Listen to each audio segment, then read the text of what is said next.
боюнча эмне айта аласыз? Эми мага козголгон кылмыш иштердин баары тең эле бир күнү могу дачасыга окшоп өзү эле жок болот да. Баары албетте калп, жалган. Ошол эле үйүнүн окуясы боюнча биякта керек болсо башка адамдар отуруш керек. Эми ар бир нерсеге мезгил керек экен. Мен бир нерсе айта алам да, менин негизги эң чоң сот менин тарапташым бул сот деген мезгил Кудай деген. Эрте эле кеч бул кылмыш иштердин баары тең жок болот. Козгогондор, соттогондор буюрса өздөрү камалат да.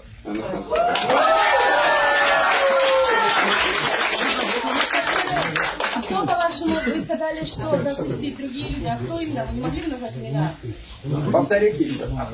Вы сказали о том, что если надо, то должны сидеть другие люди за решеткой по единственным событиям. А кто эти люди? Ну, видите, я не хотел бы кого-то здесь огульно...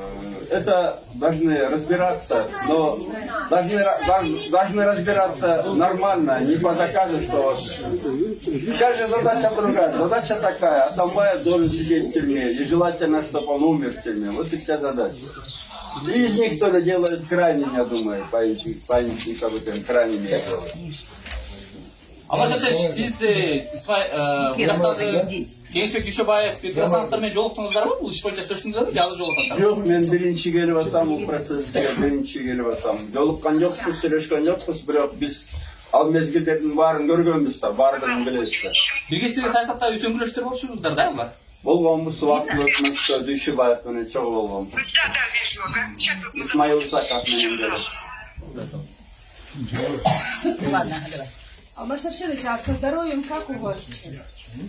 Ну, я так скажу, это я встречаю в тюрьме 4 декабря, 1 декабрь я встречал при Соке, остальные 3 декабря я встречаю уже при Соке, но тюрьма здоровья не добавляет. Но не дождутся все. Не дождутся.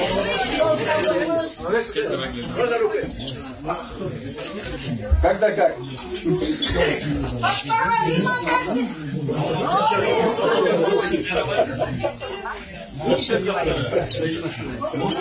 Сізге рахмат, барыңарға рахмат, қолдауыңыз үшін. Барыңарға рахмат.